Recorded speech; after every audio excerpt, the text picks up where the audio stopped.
There we go. Okay, so recording is in progress. So that means we can officially start. And I'll start by saying hi to everyone. And I know you're in different time zones. I am zooming in from New York, the Eastern time zone. So it's 3:06 where I am. So it's good to see you all, and I'm honored to welcome you to this conversation. A discussion with scholars of insight to be more specific. And this is being hosted by Insight Collaborations International, which is very fitting because what we're having is a conversation about how insight is applied in collaborations or in teamwork. And the scholars, the speakers that we have today, apply insight to the work that they do, and this is really an opportunity to hear how they do it. So we've prepared a few questions to be answered in that regard, and if there's time, we would open it up for other folks to ask questions too. So that being said, a word about the people that you're about to hear from. I'm just going to uh, give a little introduction to the three scholars that we have here, starting with Micheal Stebbins, who is a specialist in the thought of Bernard Lonergan, the 20th century philosopher and theologian. More specifically, he specializes in communicating key insights from Lonergan's work in everyday language so they could be understood by a broader general audience and so they can be applied to everyday situations in ways that improve the lives of individuals and communities. Micheal currently coaches individuals who want to acquire advanced decision making skills. Listeners who are interested in learning more about this reach Micheal via his profile page on LinkedIn. Later this year, he will begin launching a series of podcasts and videos on clear thinking, effective decision making, and personal and organizational ethics. We also have Richard Grallo, who is Emeritus Professor of Human Services at Metropolitan College of New York. He began teaching at the college in 1983. He has taught undergraduate courses in applied psychology and statistics and graduate courses in research methods and organizational behavior. During this time, he also taught undergraduate and graduate level courses in counseling, measurement, and research methodology in other university locations in New York. He is a fellow and lifetime member of the Albert Ellis Institute, a past president of the Association of the Advancement of Educational Research, a member of Phi Delta Kappa, and other scientific and professional organizations. He also serves as a psychoeducational consultant to individuals and organizations and is currently an advisor on assessment to the MCNY academic vice president. Dr. Grallo's most recent book is Question and Insight in Everyday Life, a blueprint for transformative problem solving, published by Lexington Press. And then we have Dr. Kenneth Melchin, who is a renowned scholar of Bernard Lonergan, whose work on insight led to the development of the insight approach. Through his humor and approachable character, Ken is a brilliant guide to Lonergan's formidable thinking and writing on insight. Ken is Emeritus Professor and Director of the Lonergan Center at St. Paul University, Ottawa, and co-authored, along with Cheryl Picard, Transforming Conflict Through Insight. Okay, my friends, how did I do? Is there anything else that folks should know about you? That seemed pretty good. Yeah, that's fine. How about mentioning Paul, who is here but Yes. not here? Right. Yes, Paul, who is here but not here. A little bit about Paul. Now, Paul has earned a doctorate in theology from Boston College and an MA in counseling psychology from St. Elizabeth University. He began work as a professional counselor with a specialty in couple therapy in 2014 and is licensed in Pennsylvania, New Jersey, and Rhode Island. He served variously as a full-time and as a contingent faculty member for over 20 years and is currently an adjunct professor in theology at DeSales University. He writes blogs and hosts interviews at insighttodayonline.com, focusing on insight studies inspired by the work of Bernard Lonergan. And Paul, needed to take a back seat because he was a bit under the weather, if I understood correctly. Yeah. Right. But we definitely welcome Paul's energy into the room. So thank you for that note to introduce Paul as well. All right, so that's the crew. I'm Chico Bassi, by the way. I don't even know if I introduced myself, and I am moderating this conversation, and I'm also a member of Insight International's Insight Collaborations International. And so, yeah, really happy to be the guy to do this. So I have a few questions, and I'm going to jump right into it. And you can actually all answer these questions if you wish. And if you'd rather just have one person, speak, that's cool too. We're just going to be very organic with it in that case. And if there are any follow-up questions, we'll see. But so the first question, and so I guess this one is to each of you. We just want to know, what do you do in your work, and what is your common interest and intended good? And so I would say, what is the common interest / intended good within the groups that you work in? And how about we start with Micheal? Okay. Thanks, Chuck. Well, this group, let me say a little bit about us, because we are a working group ourselves that kind of developed organically over time. The three of us who, and Paul LaChance as well, we've all been studying Lonergan for decades. My doctorate's in theology. We're kind of overloaded on theology in some sense, but we came together because Lonergan is a very complex thinker.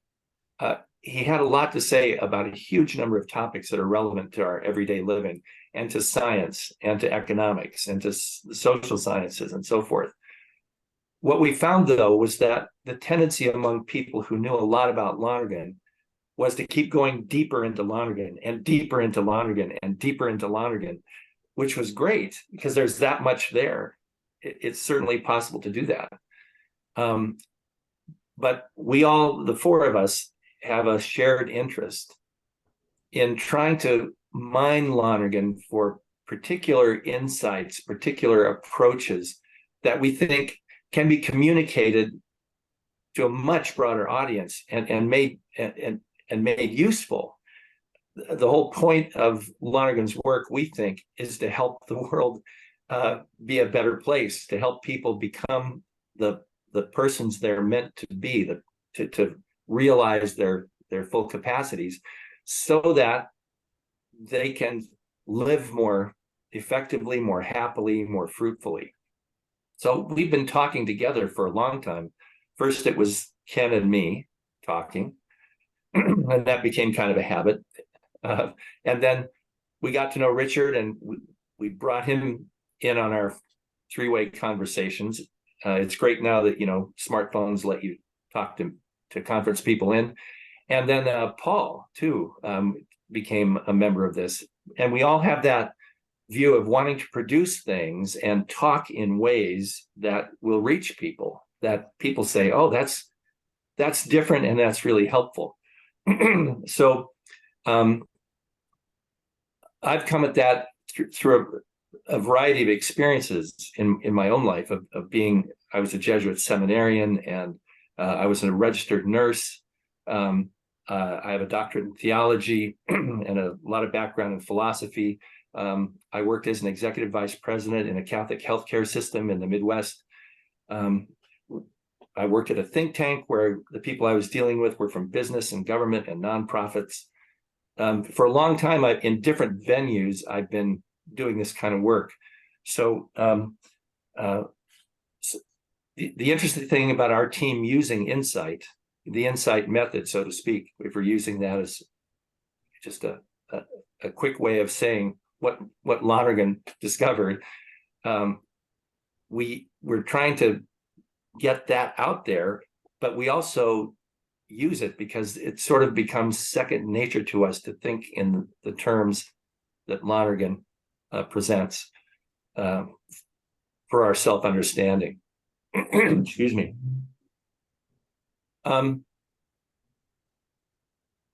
Here are some, what I'd like to do, especially for this group. EC is a wonderful group because people have been making use of the insight method, and that's, owing in large part, of course, to the efforts of Cheryl and Ken, and also Marnie, Joel, and others, right, to try to apply Lonergan. It's just like with Newton's physics. It's great to know the laws of motion, but if you can, come up with technology on the basis of those laws, that's where you really get traction. So this is a place where Lonergan's insight has gotten some traction. People see the usefulness of it, and you've helped people with it, right? And you've understood yourselves better with it. That's what we feel ought to be happening with everyone we work with. So I wanted to just talk about a few elements of Lonergan's method that I emphasize and that we make use of just on a regular basis when we talk together. Because in addition to what's been emphasized so far in mediation, conflict mediation, and so forth, there are a whole lot of other aspects to this, and that's beginning to get more traction too within EC through what Megan Price offers and Jamie Price regarding the two loops and so forth. All right. I think the main reason for me that this is so important is that we live in a time when people are being told that they can't make sense of things, that they're not good at knowing, that they're so biased, so self-centered, so exposed to misinformation that making sense of things is extremely difficult. And all that's true. It is really difficult. That's not something that I would want to gainsay at all. But at the same time, that's not the whole story. Human beings are equipped with a process, a mental process, you might even call it a spiritual process. We have the capacity to make sense of things. We're built for it, but it's hard work to use it well. So I like to focus on helping people understand the fact that we all have, to some degree, a desire to know. In certain situations, it's really important for us to get to the truth of things. And of course, a lot is said these days about how it's hard to get to the truth, or a truth, or we can get to my truth, but not the truth. Lonergan and the people whose trajectory he's part of, Aristotle, Thomas Aquinas, and others, would disagree with that it's possible to work our way towards better and better understandings of things, so that we're not just at the mercy of whatever people happen to say is the case, or whatever our old ideas are. We can make better sense of the world if we work at it, and especially if we work at it together. If we're all committed to asking good questions, and when you have a question that you really want an answer to, that's when you know that you have a desire to know. That's all the question is. It's a desire for some increment of knowledge that you want at the moment.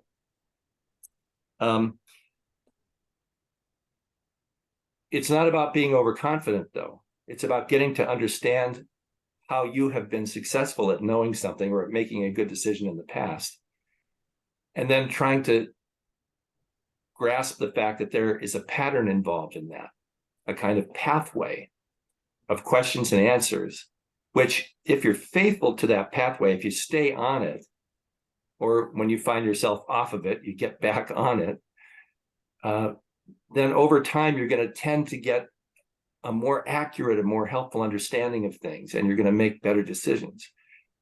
Lonergan spent his 30s living in Rome. He was studying theology there. and it was from 1933 to 1940. And so he saw Europe as it was sliding down into World War, and it was during the Great Depression, and he saw Hitler when Hitler came for a state visit to Rome to meet with Mussolini. He was well aware of the fact that human beings tend not to learn from their mistakes as well as they should. And that became a real focal point for him.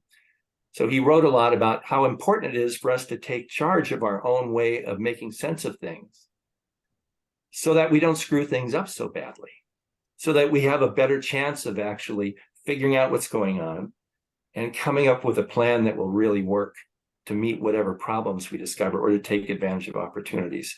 So for me, my work is within our team, we're always helping each other work our way towards better understanding. We try things out. We ask each other what our opinions are. We don't mind being criticized by each other. That's a big thing of the desire to know. If you really want the truth, then you want to know when you're wrong. That's a big help when people point out that you've made an error. Wow, I better figure this out. And no one of us has all the questions that need to be asked. Questions occur when we can't control those. Questions come up when they do and to whom they do. And so we share our questions with each other. And when there's a question on the table, not everyone has an answer or has the best answer. We need each other to work on that. So it's even though individually it's about being responsible for the way we know, also corporately together as a team, we help each other be responsible for what we know and what we do.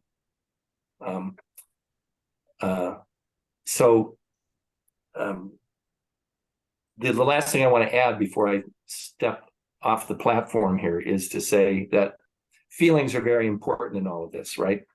Emotions, certain unhelpful kinds of emotions, or unhelpful thinking can get in the way of asking and answering the questions that need to be addressed. My wife and I, we have 5 kids, and one of our daughters was diagnosed sometime back, a decade or more ago now, 12 years ago, with borderline personality disorder. And as a result of that, in order to help her and support her in a way that was effective, we had to learn the skills of dialectical behavior therapy, which teaches people who have high emotions that sort of control their actions in the moment.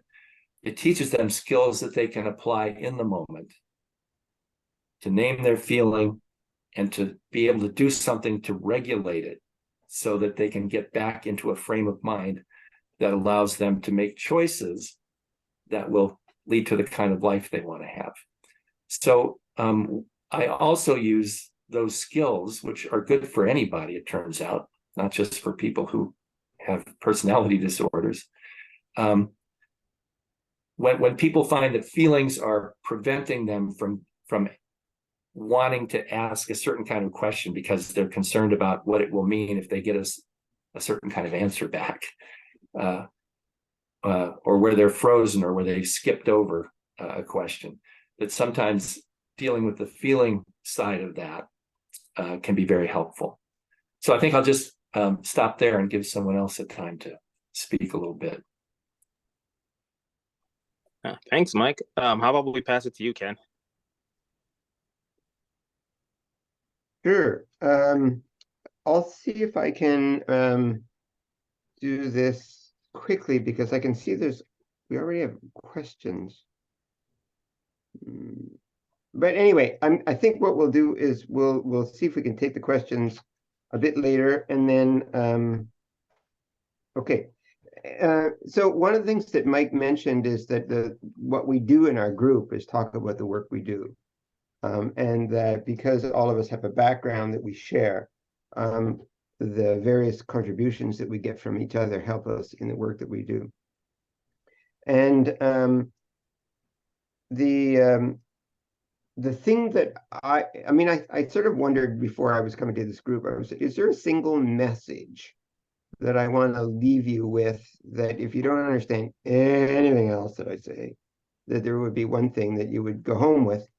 And so there is, and it's this. The message is this: go deeply. So what do I mean by that? So here's what I mean by that. You folks are an incredible group because you've learned something really important, and that is that if you pay attention to your questions and insights, particularly in conflict situations, where experiences of threat are derailing our ability to relate to each other properly. Paying attention to our questions and insights can be helpful in getting off of the blockages that are presented by threat and getting on to a genuine curiosity. And that's really important. And that the thing that I would say would be this: you've entered a room that now, as all of us discovered, is a lot bigger than we thought it was. And that the advantages to be gained by exploring more of this room are enormous. And so I'm going to talk a little bit about going more deeply, not because I think you should be more like some of us goofy people who do scholarly work and are boring, but because it's good, you will appreciate it. So I'm going to start off with a bit of an example, and that is that I studied Lonergan in the late 70s and early 80s, and it's very complicated stuff. And I did some initial noticing of my own questions and insights, and I read a lot of books and articles, and I wrote a lot of books and articles. And eventually, because of the articles and books that I read and wrote, I got to thinking that I was pretty good at this. And by this, what I mean is the things that you talk about, which is to say, noticing my own questions and insights. Because if you're going to use the insight method, you have to be able to do that, not just talk about it. So I got to the point where I could talk about it pretty well. And then in the late 1980s, I got involved with Cheryl Picard in conflict mediation. And this is way before insight mediation, way before we developed anything like that. I thought I was pretty self-aware, and that I volunteered to be trained as a conflict mediator. And we went through the training, and I thought I was doing a pretty good job of it. And Cheryl did a video, and I looked at what I did, and I thought, oh, this is pathetic. And so Cheryl gently but effectively helped me understand that in spite of my own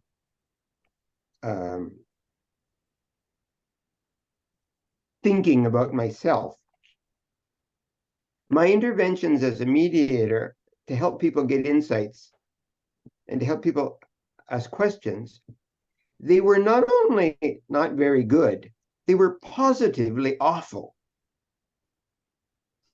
Yeah, Cheryl, they were awful. They honestly were. They were terrible. They were blockage. Like if conflict participants aren't creating enough of their own problems, the last thing they need is the mediator to go and dump a whole bunch of other problems. Come on, Ken, dumping problems. I was good. I was really good at this. And I thought, whoa, this is amazing, and it was an enormous revelation to me about how shallow my own self-awareness actually was. And one of the reasons I realized it was shallow is because in the weeks and months afterwards, I discovered I do those dysfunctional things all the time in conversations with people I love. And it wrecks good stuff with tremendously good motivation and excellent goodwill and real attention to insights and questions with the talk. So I learned you actually have to go deeply. You have to go more deeply. And what I meant by going more deeply is really learning the skill in a deeper way, in a fuller way. So I decided that I was actually going to learn to practice self-appropriation. And so practicing is, so what do you practice? And I realized that a really good model is learning a skill like learning to play the violin. I spent 8 years learning to play the classical violin when I was a kid.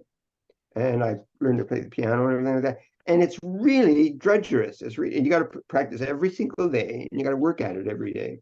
And you develop your skills very, very slowly, and you layer skill layer by layer. And it's like learning calculus. It's like learning to keep fit. It's like learning to sail a sailboat. Like you can't just do a bit and then instantly, no, you can't. I mean, the thing that's astonishing that I learned is that you can't know something really important until you become a person that's a bit different than the person that I am now. I can't know unless I become different. Now that, ladies and gentlemen, is a really, really important thing to hang on to. And so I said to myself, how do you learn to become something in order to know when you have to know something about what you have to do in order to?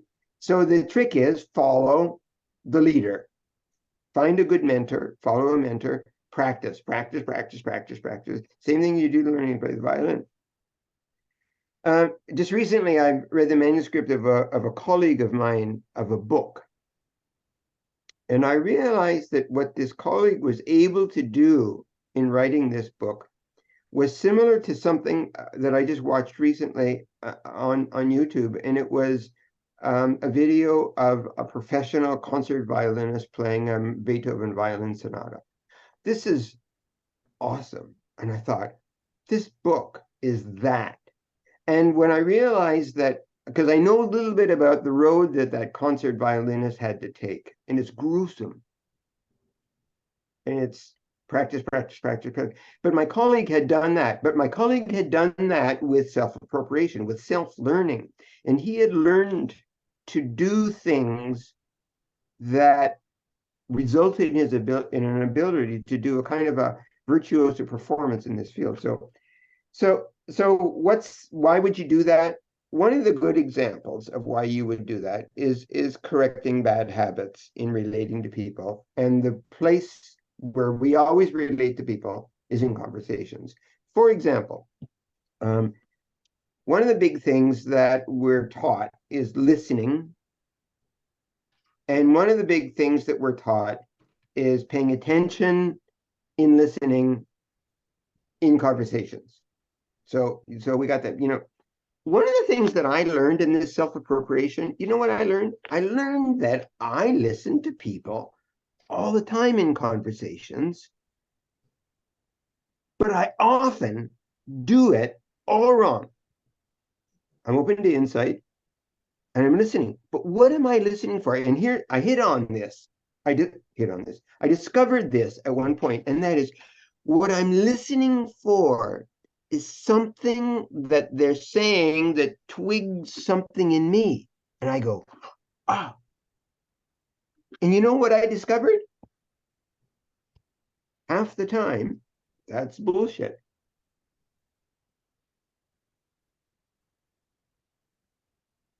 Because I haven't decided that what they mean is something I don't already know.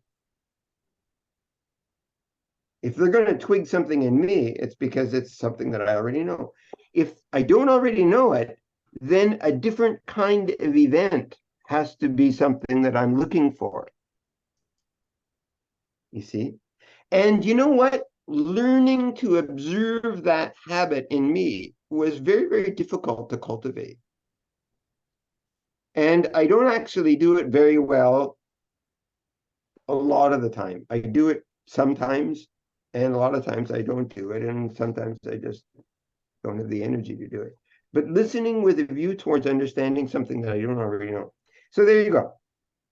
So so what I've been working on is how to teach this process, how to teach this, and starting at the beginning. I realized that it's a far, far, far longer time-consuming process than I ever thought.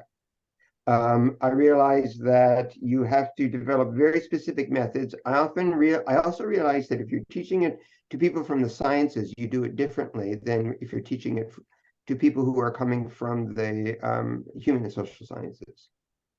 Very, very different. And the reason I know that is because I've done it. So anyway, I feel really privileged to be speaking to a community of people who really know already that there's something to be gained from this. My invitation is to go deeply, and I hope I haven't made life worse. Definitely didn't. Thank you, Ken, and I just want to acknowledge that Marnie, I did see your question, and so I'd love to hear from Richard, and then circle back to that question if that sounds good to you, Mike, because I think that addressed to you, but thank you, Mike and Ken, so far. So what do you add to this, Richard? Well, first of all, let me say how grateful I am to be here. This is quite a privilege, and Chuck, thank you for your introductions. I really appreciate that. I want to come to this whole discussion from a little bit of a different point of view. I was trained as a psychologist, and one of the things that's, I'm not going to talk very much about Lonergan, but I've been studying him since 1968.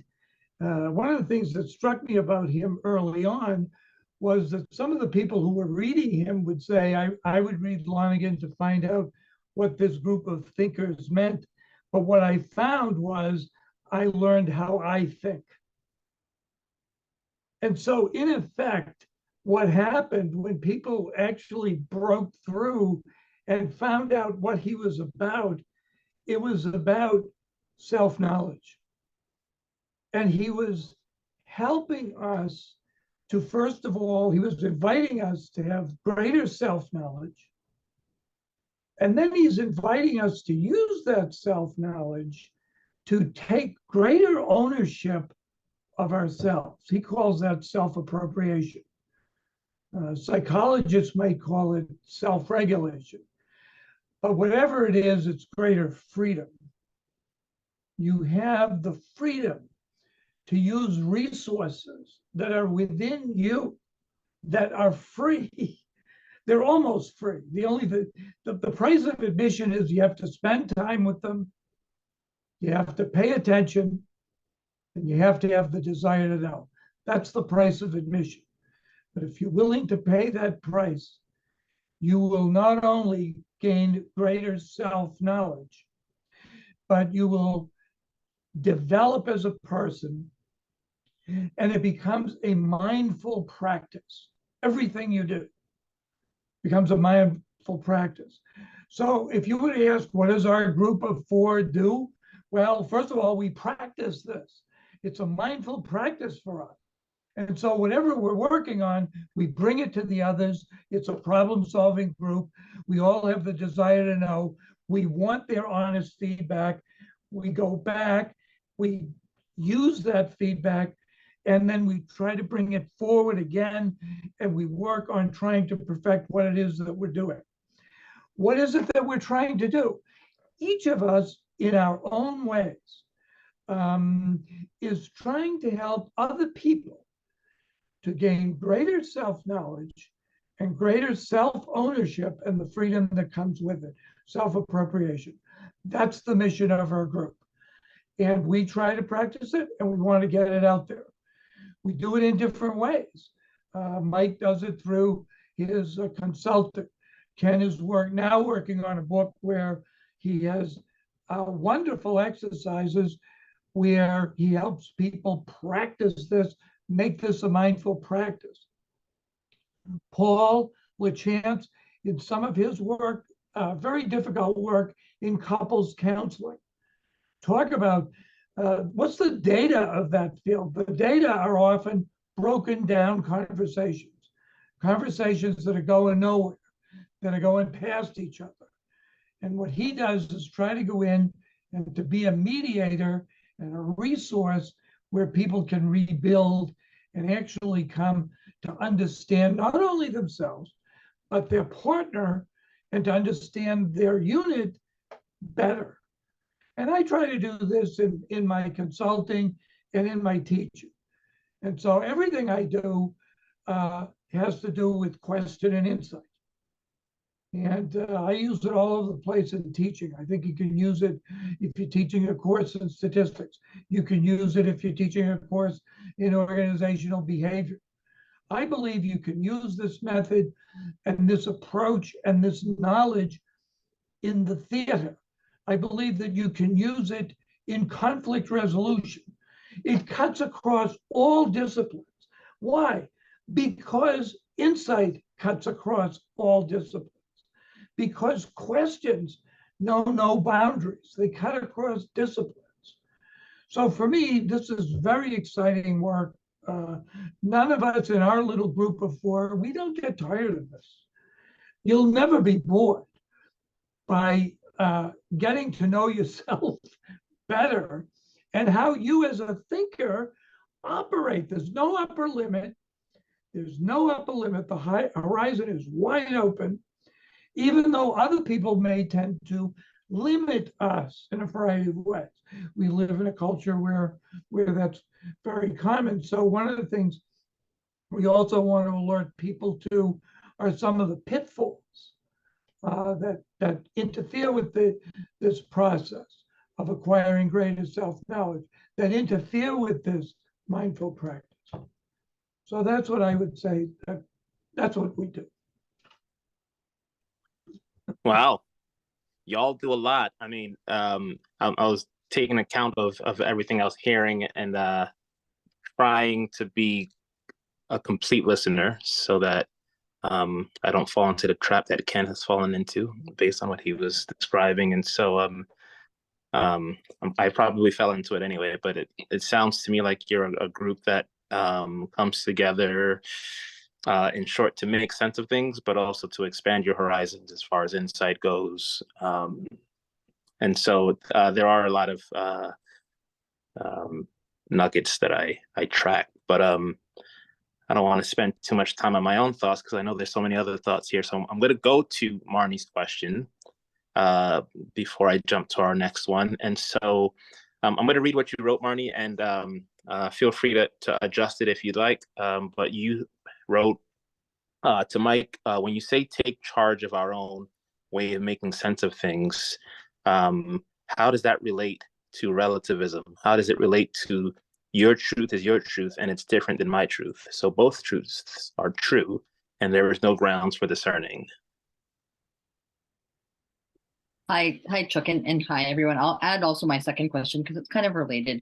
So it's the sense of like how that you've all spoken about the importance of that self-knowing and that you're doing this interpersonally, and that there's also this kind of wider cultural, the systems, so that we're all in systems that we're influenced by.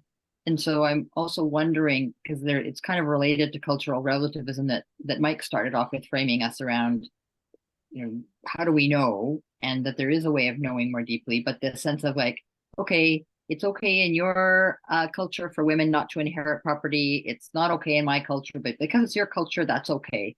And that's in a way of like how we're infusing, how we're related to systems. And so how do we have those kinds of dialogues where we're able to, one, discern, maybe it's better to have women inherit property, or maybe it's not. And then how do we support those kind of the like those conversations, and then also like the larger transformation to more, whatever the criteria is then, for more open, thriving, I'm not even sure, dignity, whatever you think of as like the thing that we're going for. Like, how do we even know what it is that we're going for when we're trying to do better? Okay, so we have two very large, non-trivial questions on the table that are related. Thank you, Marnie. And I think all three of us should probably try to say a little something about these. So let me just start with the first one, if that's okay, and just say a couple of things. One is when I think about how the insight method has been used to help people who do mediation, the key moment is when the person who feels threat from the other person begins to get curious about what the other person's really up to. In other words, there's a moment where there's a recognition on the part of one person that they've misunderstood or incompletely understood or misread the other. So they've had an understanding. Now they realize, oh, wait a second, maybe that understanding isn't adequate. So built into that, and then there's hopefully, if you're curious, the desire is, well, what's the correct understanding? That's the desire to know. You don't want to have just any understanding. Not, if you're truly interested in what's true, you want to know what's the case. And especially in a situation where you're talking about a relationship where there's been commitment and shared experience and so forth. So the beginning of an answer lies with, we're convinced, and Lonergan is on this page, of course, that we have a desire to know, which means not a desire simply to make sense of things in a way that pleases us, but to be the kind of people who are pleased when we understand what's actually happening, when we get closer to the truth. Now, I'm always using truth here with a capital T. Without a capital T, I'm sorry, with a lowercase t. It's something we make progress towards. There are a lot of situations in which we don't know the truth, but we get a better answer than we had before. It seems to deal with the situation more effectively. And we can continue to make iterative steps towards ever more full and accurate understandings of people, including ourselves, situations, and so forth. So the first thing I would say is, is that finding something true depends on wanting to know the truth, even if it's something you would prefer not to be the case. And that we have this, that's sometimes really comes to the fore in us. Sometimes it gets suppressed by other desires, outcompeted by other desires and worries and so forth. But sometimes we really want to know. So we find ourselves really waiting for that test that's going to come back from the doctor's office. It's going to tell us what the truth about our health situation is. It might not be what we want, but we need to know. We desire to know, and we're frustrated till we get that answer, even if we're scared of it. One of the things I want to emphasize here is Lonergan's not saying, here, I have a method, follow it and you'll be okay. He's saying, no, you are a method. And if you follow it, over time, you'll make progress in understanding things. So that's a very general statement. But in general, I would say the approach we would take, and it would take a long time to really answer this question. Lonergan doesn't get to it. It takes him about 10 chapters to get to things that have to do with this first question you asked, Marnie, in the book Insight. His confidence is that being human means, among other things, that you have this capacity. But it has to be, as Ken emphasized in talking about taking music lessons and so forth, it has to be trained up. Otherwise, we won't always use it as well as we could. And the more we train it up, so to speak, which is what we're trying to help people do and to do with ourselves, the more you train it up, the more it becomes habitual. And the less you have to fight with yourself to stay on that pathway. So there's a presumption that everybody has that to some degree, right?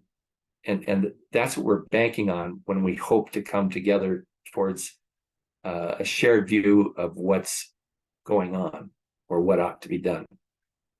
So I'm going to lateral the ball to either one of you who's running alongside me here to add something if you'd like to.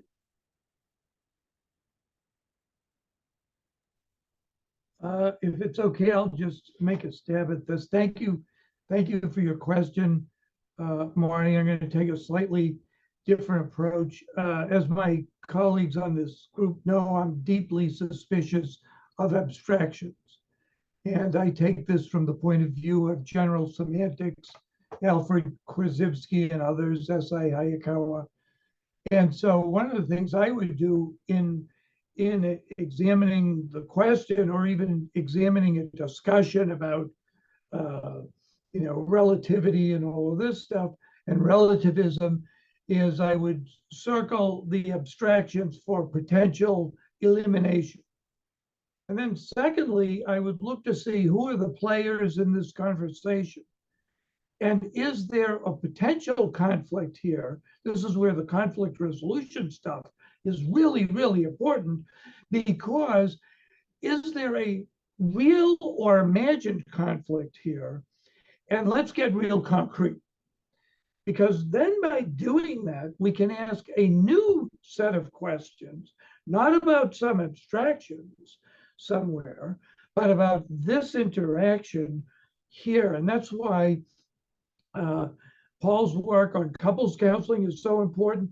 Marnie, your book I thought was just fabulous in the different chapters, how you went into and got very concrete about these alleged disputes. And some of them did not turn out to be what people thought, and some of them did. But the way we know that is because you drilled down, you went deep, as Ken said. And so I think we have to be aware, not only are we flying too high with the abstractions, maybe we need to land this plane, get more concrete, and reframe our questions, and then work with those questions. Let's pick the low-hanging fruit, and then we will actually make some progress. And then maybe later, having been successful with this problem, with this problem, with this problem, we might be able to generalize to a group of problems. But I would hold off on the generalizations. So that's the approach I would take to the kinds of questions, Marnie, that you're asking, which are, they're very relevant and people ask them today, but I think we need to fly lower, get more concrete.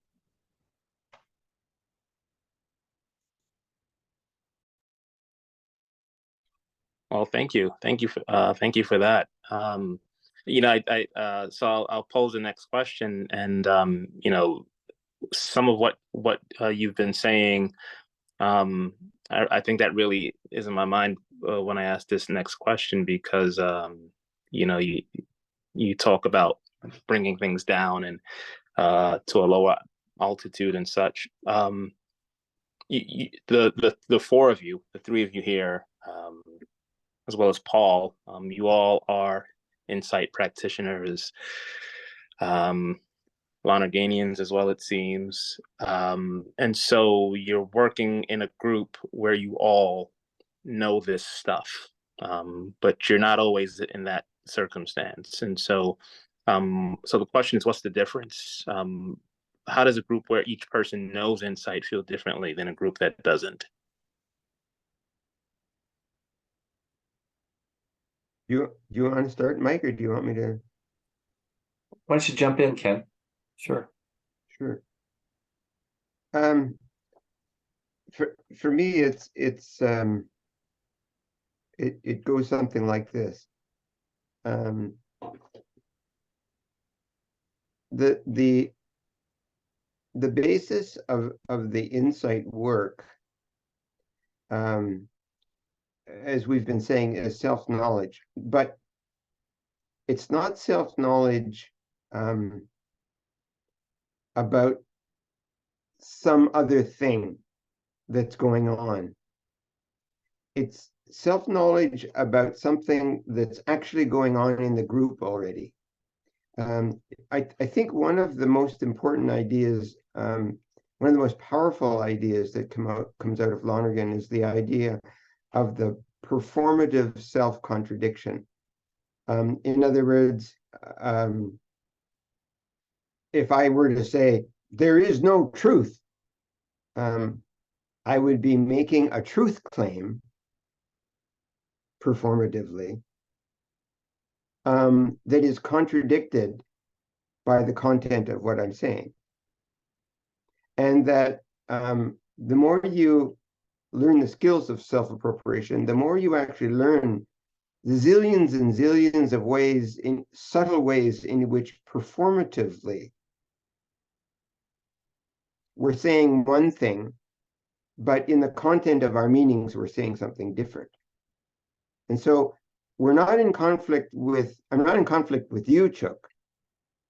I'm in conflict with myself. And it's because I'm doing something that's actually actually in the data right now, observable as an instance of a contradiction of something that I'm talking about. So one of the things that is very reliable among us in the group is this willingness to attend to this self-data and use it as a test to try to assess, is what we're saying just crap? Or is it helpful? Or is it on the right track? Or is it an incremental step towards truth? And that the thing that I find about this group is it's this ability to be tuned into this attention to this underlying performance that's operative in what we're actually doing in the group as evidence that we're going to use as a test for what we're talking about. That makes working together very, very rich. And that when I'm working with other scholars, I've worked with people who are absolutely brilliant, far more brilliant than me in various topic areas. But where they're not very brilliant is in this attunement to performatively, what are they doing in their scholarship? And so I sit back and I watch them make all these interesting performative contradictions. And that in our group, when we do that, Mike says, hey, Ken, look what you just did. And then we all laugh. If I did this with the other group, it would, the folks would be enraged. It would evoke a rage beyond anything you can imagine because of the way that the reputation of Lonergan scholars have gotten for being able to always better somebody else or something like that. I mean, it's a terrible thing, but there's something deeply true about being honest, being able to be honest about not just what we're talking about, but what we're actually doing in our talking. And that's a big difference. Does that answer your question? In my my interpretation is that you check your egos when you're working together, and it may be harder to do in other settings. Did I hear that right? Yeah, we check our egos, and we can count on an ability to notice data that in the other groups you can't count on it. Yeah, thank you, Ken. Do either of you want to add to Ken's answer, Mike or Richard? I would like to try something. It's a little bit different. What was it like to have this knowledge of question and insight, for example, and then how does that compare to not having that knowledge in the same person? So, for example, as an undergraduate, I studied mathematics, and let's be honest, I really didn't know what the hell I was doing. I was getting gentlemen's D's all along, and it wasn't working out very well. And so, but I figured I wasn't that stupid. So I went and got a book on the history of mathematics, not on mathematics. And one of the things I found was that all of these mathematicians that I was reading about were actual problem solvers. They were people who asked questions. They did not have the answer to those questions. They marinated in those questions, sometimes for years.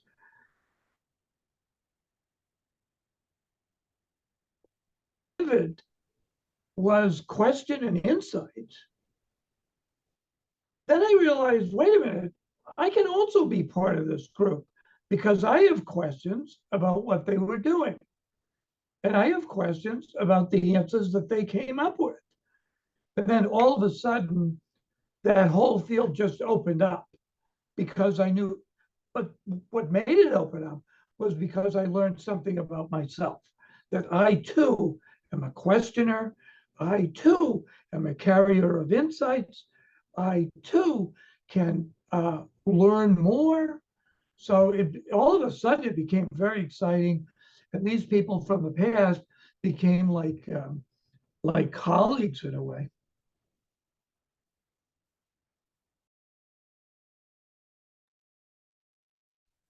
Oh, all right, great, thank you. Yeah, it's making sense. And I think people who have any kind of expertise and work with other people on that expertise may be able to relate in a sense of needing to know how you're opening yourself up to whatever this methodology is, and then it becomes easier. And when it becomes easier, you can relate more efficiently. Were you going to add something, Mike?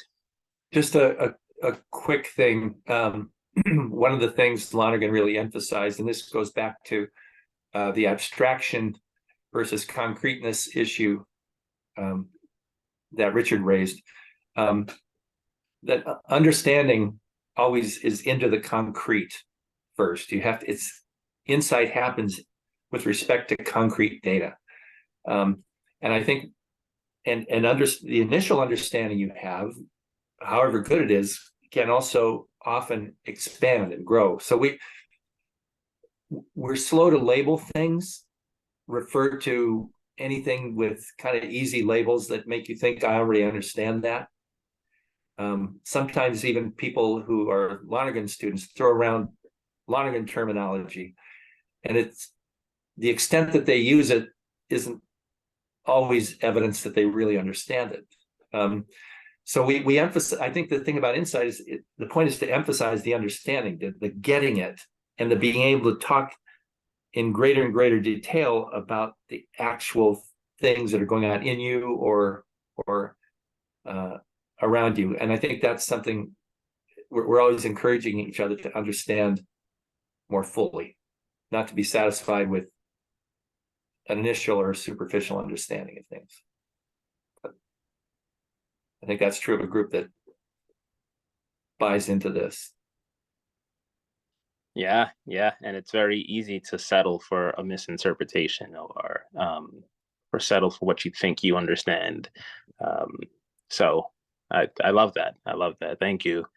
And it doesn't mean we don't misunderstand. Yeah, but you really plenty of that too. If you really you really want to. Okay, so my next question. Just make sure I'm not missing anything here. Okay. So where do the terms or the operations of insight come into play in ways that are surprising when you're working together?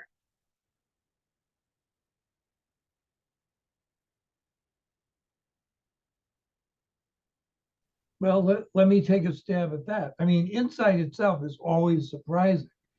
In a way, it's the central event of what you might regard as human creativity. You really can't predict when an insight is going to crop up. So surprise is built into the process. And so we never know where our conversations are going to wind up. But we do know that once those conversations have occurred, we have homework to do. There are things we need to do to follow up. So there is an aspect of adventure to to all of this, and it's something that one can enjoy.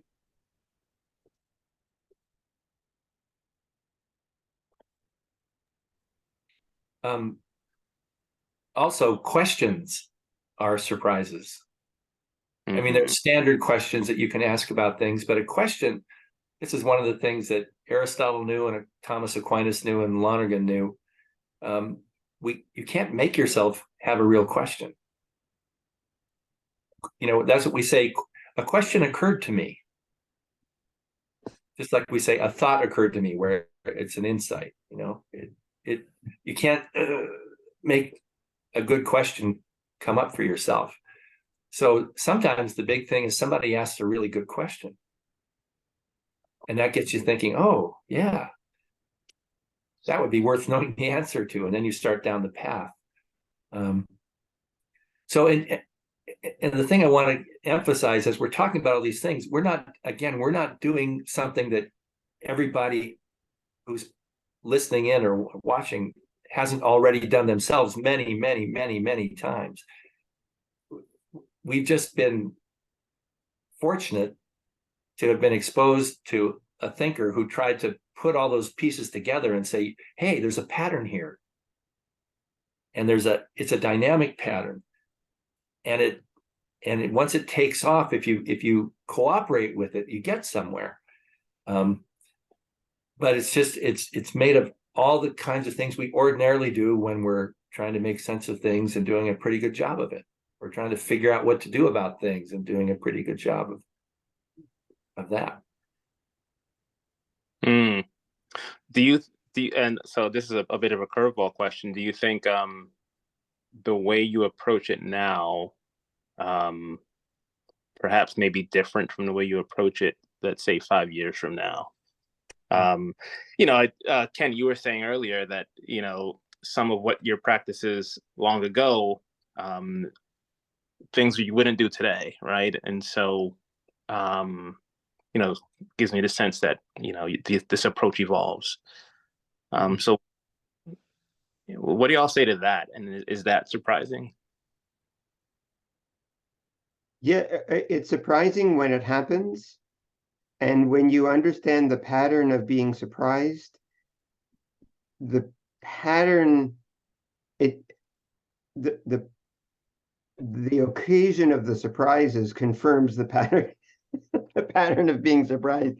It's sort of like learning how to expect being surprised, So it is, surprise is an ingredient of the pattern. And the more the pattern, the more our learning about the pattern gets cultivated in all the various different areas of our life, the more we're able to pay attention to surprises. What's really interesting is that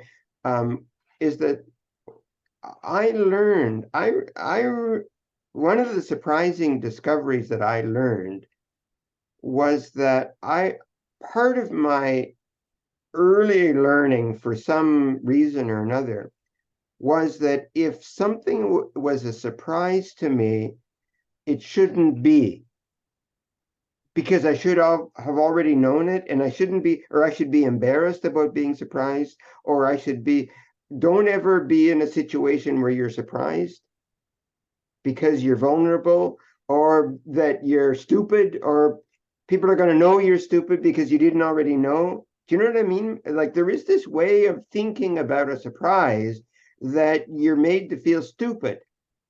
And that when I discovered that, I thought, this is the stupidest thing that anybody could ever teach a child.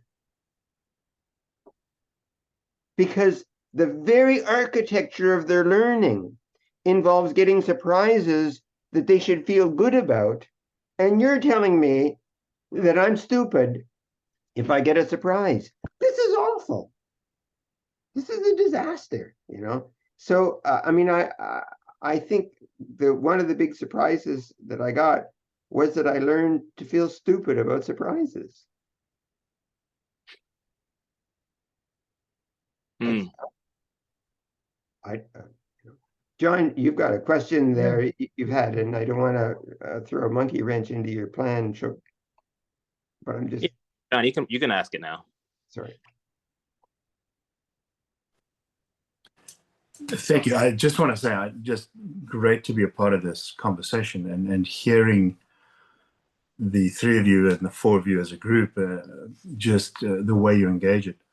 When I think about insight, so I want to give a paradox to us, right? It's actually, I think it's a world problem paradox right now, and ask you how you would tackle it, because what I'm seeing and hearing, one of the great advantages of insight is that it results in people, as you were saying earlier, Ken, going deeper and also being curious about, so deeper in self and curious about others, curious about what's going on around me in my world. So, and the fact, insight, I think, in the conflict world has provided a way of engaging threat that's beautiful. So I love that. So taking that, now let me give you the paradox. Here we are, and I'm using my mobile, right? Here we are at a point in history, which is quite amazing, because I can, through this right now, get access to almost every piece of information that's existed up to now through this device, right? Anywhere in this world. So in fact, I've got more information available to me than I've ever had before. And yet people are not going deeper. They're not being curious. In fact, it's the opposite. So the paradox is, here I am with this amazing situation, and yet the world around us, and I take from young people, from preteens all the way through to us older folk, actually are becoming less curious and going less deeper. Part of it is linked to the machine language behind it, right? So we know that AI does not filter out the truth or wisdom. AI actually will propagate the biases, and there's stuff written, and it's great that's already out there in the system without any kind of discernment. So I understand insight can help us there. But the machine language is actually designed to make us feel not what you experienced in your group here you talk about, which is in the discomfort to explore. It's actually designed to make us feel comfortable. So it's actually giving me information that'll fit the previous information I sought, not different from it. It'll fit to it. It'll make me feel comfortable. It'll make me feel curious, but more and more in a narrow piece that fits John rather than doesn't fit me, right? So I put the paradox to us.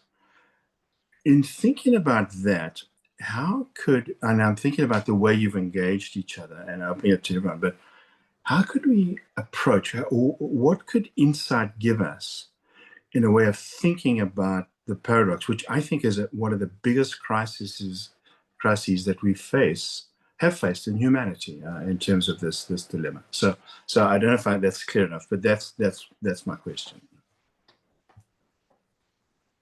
That's a Mike Stebbins question. Okay. And This is I'd how we like to work take together. I'll take a stab at it after you. Yeah, okay.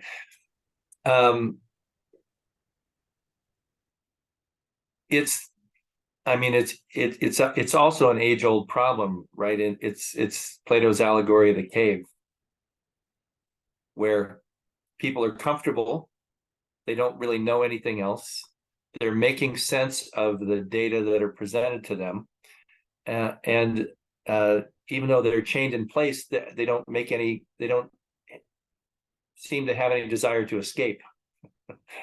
And so Plato's solution, of course, is to say, well, you have to take the long, hard road up out of the cave by studying philosophy, right, and get out into the light. And even then, when you come back in and try to convince those poor people who are still chained and looking at the wall, at the image of the shadows on the wall, and thinking that's reality, they're not interested.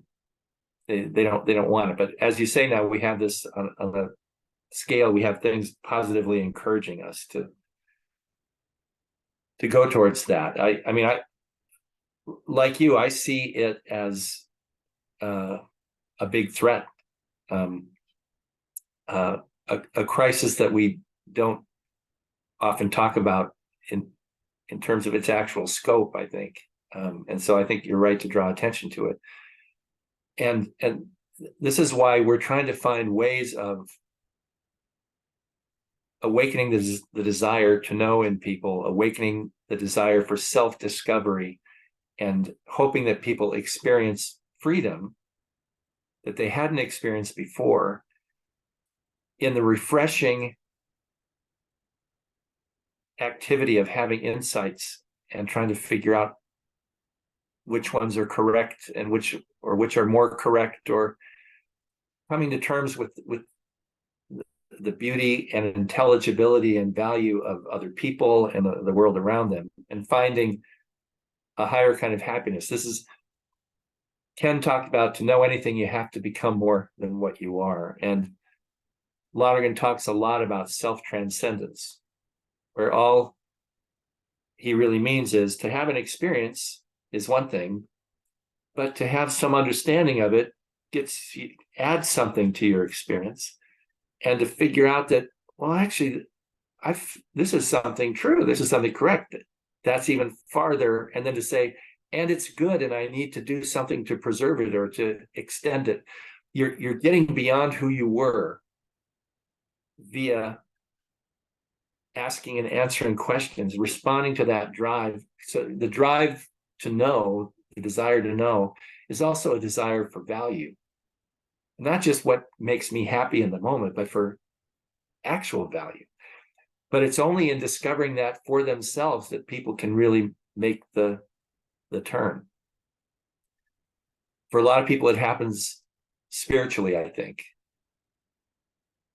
AA, for example, is all about helping people surrender to their higher power, because they don't have the power to make that shift in their habits of thinking and feeling. So it's a big question you asked, John, but I'm glad you pointed to it, because that's what we're facing, and that's why it's important that's why I'm doing this and why we're doing this, because the world needs this kind of self-understanding, I think. Richard, I yield. I would like to actually address two questions. One was the question that Chuck mentioned earlier about, what are you going to be like 5 years from now? I think that's a great question. Then I wanted to come back to John's question. I love that paradox of the way you formulate it. First of all, with the 5 years from now thing, one of the things that I like to think of this in terms of problem solving. And I think that when we really solve problems in our lives, two things happen. Number one, we're changing the problem, and therefore, to some extent, the world. But with Aristotle, we're also changing ourselves. And so therefore, somehow our personality has grown, has become more comprehensive, has become more adept if we have done well at this. So in a sense, there's kind of an unpredictability as to where we would wind up 5 years from now. Some people in psychology have attempted to map that out, like Eric Erickson, if you look at his 8 stages, in kind of in broad outline.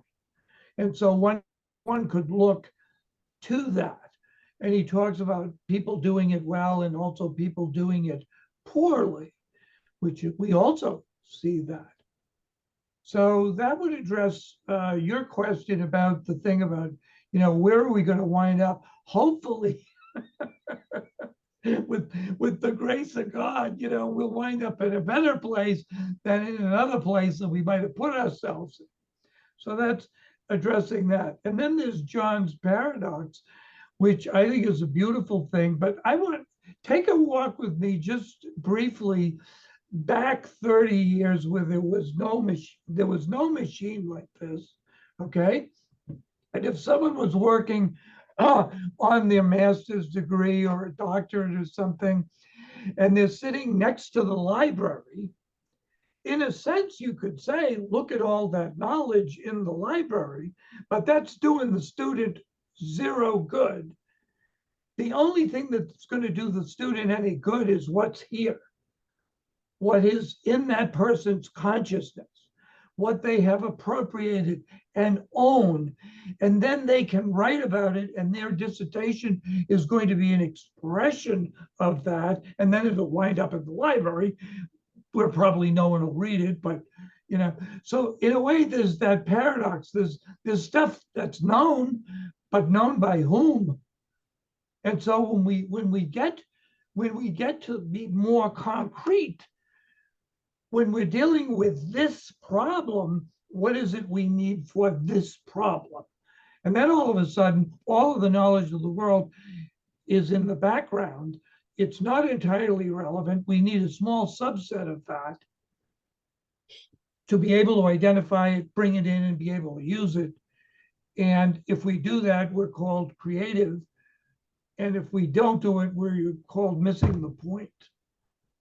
And so that paradox will always be there, whether or not this machine exists, because it was there 30 years ago, and it was there 1,000 years ago. Mm-hmm. And it's just part of the human condition. Mm-hmm. So that's how I would address that.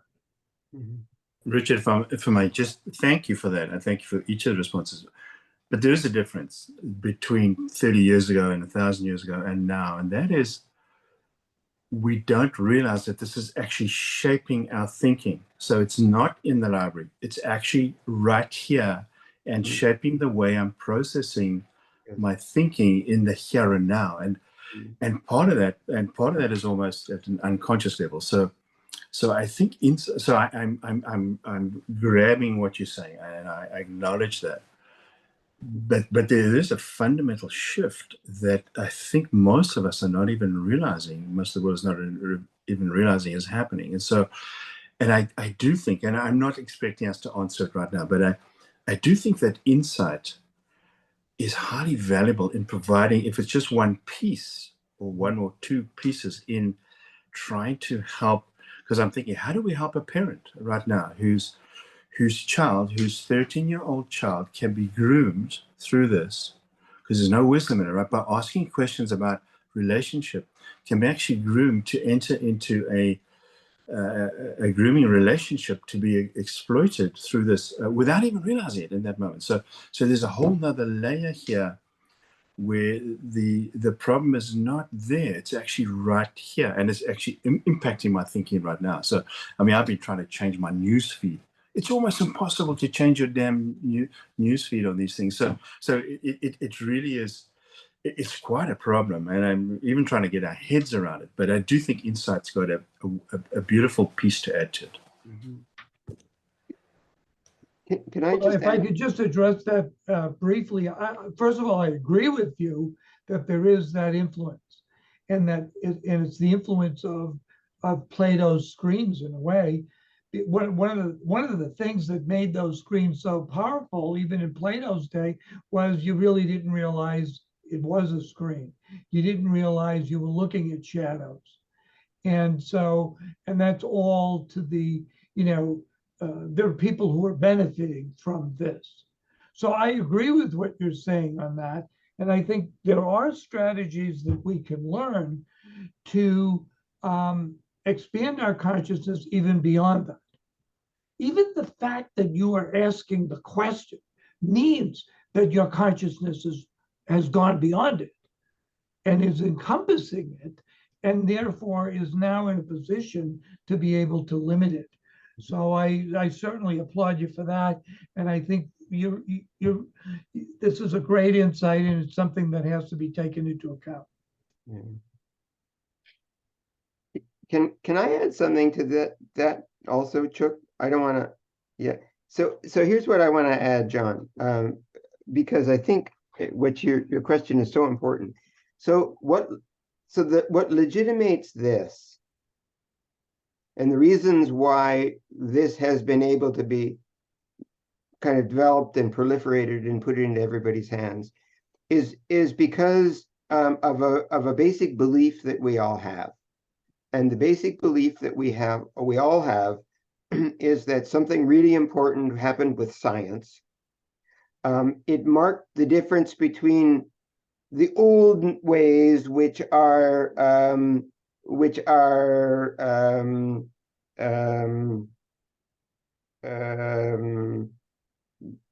outmoded, and a new way, which is now truer and more real and more suited to the good of humanity. And science is the basis of it.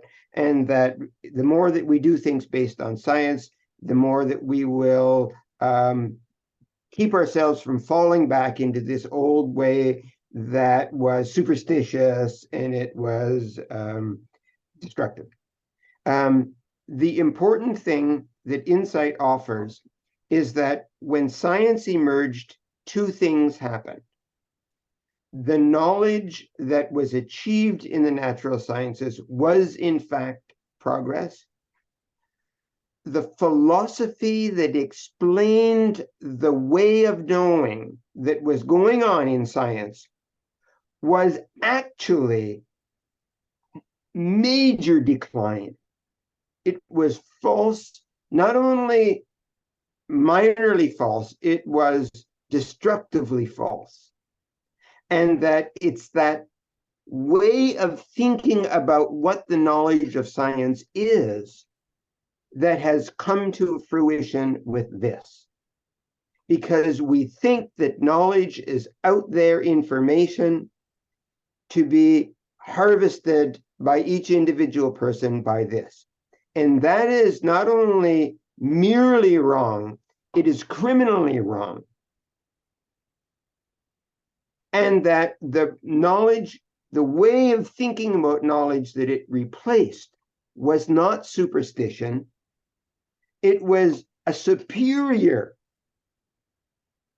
way of being human. And that there is something important that we want to leave behind, and there's from the old ways, and there's something desperately important that we have to retrieve from the old ways that has to replace this criminally wrong way of thinking about knowledge that is destroying us. And that this retrieval includes a way of thinking about the spiritual, because we're not in this alone. We are in this together with each other, but also together with something that our consciousness is connected to, that is help if we choose to access it. And we have to replace that old way of thinking about knowledge, and we have to replace that old way of thinking about of spirit with something that's a retrieval, but a retrieval that combines it with what is true about science. And that's what Lonergan's life work was all about. Thank you for that. And we are right at a minute to go. But you know, the last question I had was what were your hopes for insight in the future? And I think that question was answered in a lot of ways in the last 20 minutes of our conversation, in light of technology and in light of just imagining how different your mind will work 5 years from now. So I want to really thank the three of you, Michael and Richard and Ken, and for all of you who came to listen. One last thing I do want to add is that Nora had mentioned to me in an email that today is actually the last day to do an early bird registration for our summit, because we have a summit coming up in September, September 28th, where we all get to come together and hear from even more people about how insight shows up in their lives. So if you haven't registered yet, definitely check it out. And I am just plugging in the link in the chat room, which I just did. So can I just say something about that? Because what's really, really cool about the summit this year is that really under the leadership of Nora, that there's a beginner-friendly stream, there's a practice, and then there's a spiritual dimension. And so it's got really something for everyone in a way that is like much more appealing. And so this would also be something to share with networks, particularly the beginner-friendly version, the stream. So it's not only please come yourself, but also please share this with people who you think would be interested in coming, because this one is going to be a particularly good one. Thank you, Marnie. And Ken, Mike, Richard, could folks reach out to you if they have burning questions that they didn't get to pose in this room?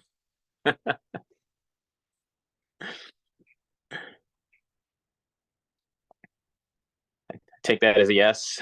Yes. Yes. Yes, absolutely.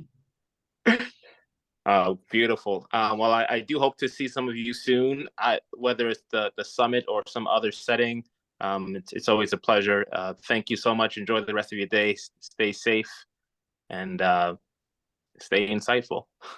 Thank you for this. Thank you. Yeah. Thanks, Chuck. Thanks, everyone. Thanks, Chuck. Thank you. Thank you.